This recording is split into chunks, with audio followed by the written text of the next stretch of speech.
جی السلام علیکم عزیز طلباء و طالبات. ڈیئر اسٹوڈنٹس، ہم مومن خواہ مومن کی غزل کو پڑھ رہے تھے اور اب ہم ان کا شعر نمبر 2 جو ہے وہ پڑھنے جا رہے ہیں. دوسرے شعر میں آپ فرماتے ہیں: ہنستے جو دیکھتے ہیں کسی کو کسی سے ہم، منہ دیکھ دیکھ روتے ہیں کس بے کسی سے ہم. ہنستے جو دیکھتے ہیں کسی کو کسی سے ہم. شاعر کہتا ہے کہ جب میں دیکھتا ہوں کہ دو لوگ آپس میں ہنس رہے ہیں،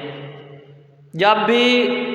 کسی دوسرے لوگوں کو میں دیکھتا ہوں کہ وہ آپس میں ہنستے ہیں، خوش گپیاں لگا رہے ہیں اور آپس میں مل بیٹھے ہیں اور ہنس ہنس کے باتیں کر رہے ہیں،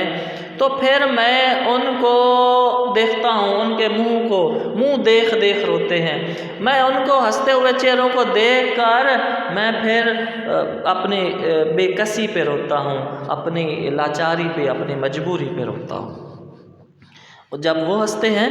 میں ان کو دیکھتا ہوں، ہنستا ہوا دیکھتا ہوں، تو پھر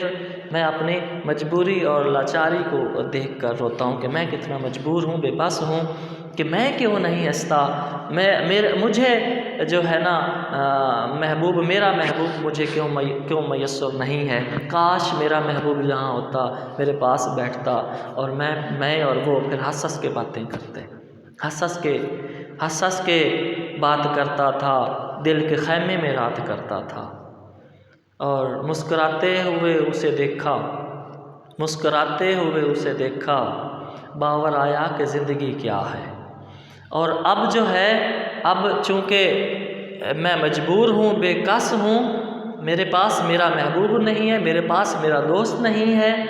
تو اب میں اپنی بے کسی پہ، مجبوری پہ روتا ہوں. جب بھی کسی کو دیکھتا ہوں کہ وہ کس طرح خوش گپیاں لگا رہے ہیں، اپنے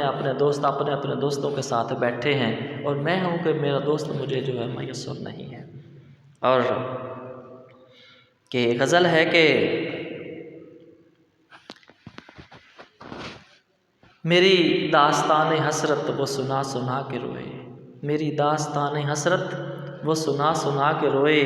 مجھے آزمانے والے مجھے آزما کے روئے. جو سنائی انجمن میں شب غم کی آپ بیتی، کئی رو کے مسکرائے کئی مسکرا کے روئے.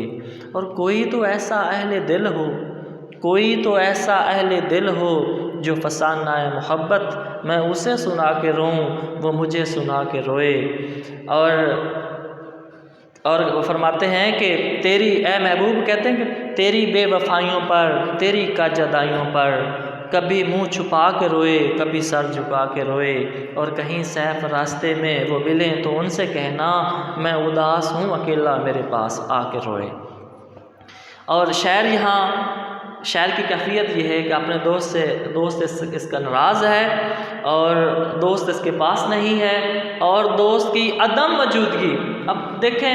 اگر غزل دیکھیں، پہلی بات تو یہ اس کا پس منظر میں نے آپ کو بتا دیا تھا کہ اس کا دوست جو ہے فضل خیر آبادی آرزو جو ہے وہ اس سے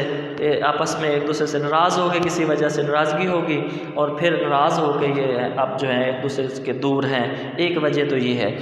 دوسری وجہ یہ بھی ہو سکتی ہے، غزل پڑھنے جا رہے ہیں اور غزل میں یہ ہے، ہمیں پتہ ہے کہ ایک ٹرائی اینگل ہے غزل میں، محبوب ہے، عاشق ہے اور رقیب ہے. اب جب شاعر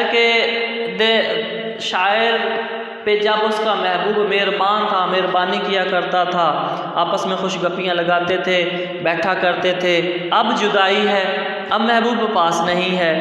تو اب جب دوسرے لوگوں کو دیکھتا ہے نا کہ وہ کس طرح ہنس رہے ہیں، کس طرح آپس میں بات کر رہے ہیں، ہر کوئی اپنے محبوب کے پاس بیٹھا ہے، تو میں بے بس ہوں، میں مجبور ہوں، میرے پاس محبوب کیوں نہیں ہے اور میں اس کے ساتھ نہیں بیٹھا. تو پھر اس بے کسی پہ جو وہ روتا ہے، رو بھی رہا ہے، اور دوسرے لوگ جو ہیں ہنس رہے ہیں، ان کو ہنستا ہوا دیکھ کے یوں بھی کہہ لیں کہ اس سے یہ بھی کیفیت ہو سکتی ہے کہ جب کبھی بندے سے، اب دیکھیں نا، غم ہے، اب بہر بھلے ہی شادیاں ہوں، خوشیاں ہوں، بہر بھلے ہی جو ہے نا وہ خوشی کے گیت ہوں، اگر دل خوش نہیں ہے تو پھر بھلے خوشیاں ہوں وہ خوشی نہیں اچھی لگتی۔ اب دل آپ کا خوش ہے، دل مطمئن ہے، دل آپ کا ماشاءاللہ راضی ہے، خوش ہے، تو پھر باہر ماتم بھی ہو تو اس کا جو ہے نا افسوس نہیں ہوتا ماتم کا۔ تو اصل میں دل کی جو کیفیت ہے وہ یہ ہے کہ اب یہ اداس بیٹھا ہے اور لوگ جو ہیں وہ آپس میں باہر جو ہیں ہنس رہے ہیں۔ اب باغ میں جائیں، دل آپ کا اداس ہے، پھول کھلے ہیں، تو آپ کیا کریں گے پھولوں کا؟ دل تو آپ کا اداس ہے، اور دل تو اداس ہے میرا ناصر شہر کیوں سائیں سائیں کرتا ہے، اور ہے کہ مجھے خندہ گل پہ آتا ہے رونا، مجھے خندہ گل، پھول جب کھلتا ہے، پھول کے کھلنے پہ مجھے رونا آتا ہے کہ یار اس طرح پھول کے مسکرانے سے کھلنا کھلنا دونوں چیزیں، مجھے خندہ گل پہ آتا ہے رونا کہ اس طرح خو تھی کسی کے ہنسنے کی، کہ اس طرح کوئی ہنسا کرتا تھا جس طرح آج یہ پھول کھلا ہے، تو آج وہ ہے نہیں، اس وجہ سے یہ شاعر جو ہے وہ رو رہا ہے اور کہہ رہا ہے کہ منہ دیکھ دیکھ روتے ہیں کس بے کسی سے ہم، اور ہے کہ بچھڑ کر تجھ سے نہ دیکھا گیا کسی کا ملاپ، اڑا دیے ہیں پرندے شجر پہ بیٹھے ہوئے، اور کہتے ہیں کہ گلے ملتے ہیں آپس میں جب دو بچھڑے ہوئے ساتھی، عدم ہم بے ساروں کو بڑی تکلیف ہوتی ہے، اور کہتے ہیں کہ نازک مزاج تھا میں بہت چمن کے بیچ، جب تک رہا تو خندہ گل سے عظیم رہا۔ السلام۔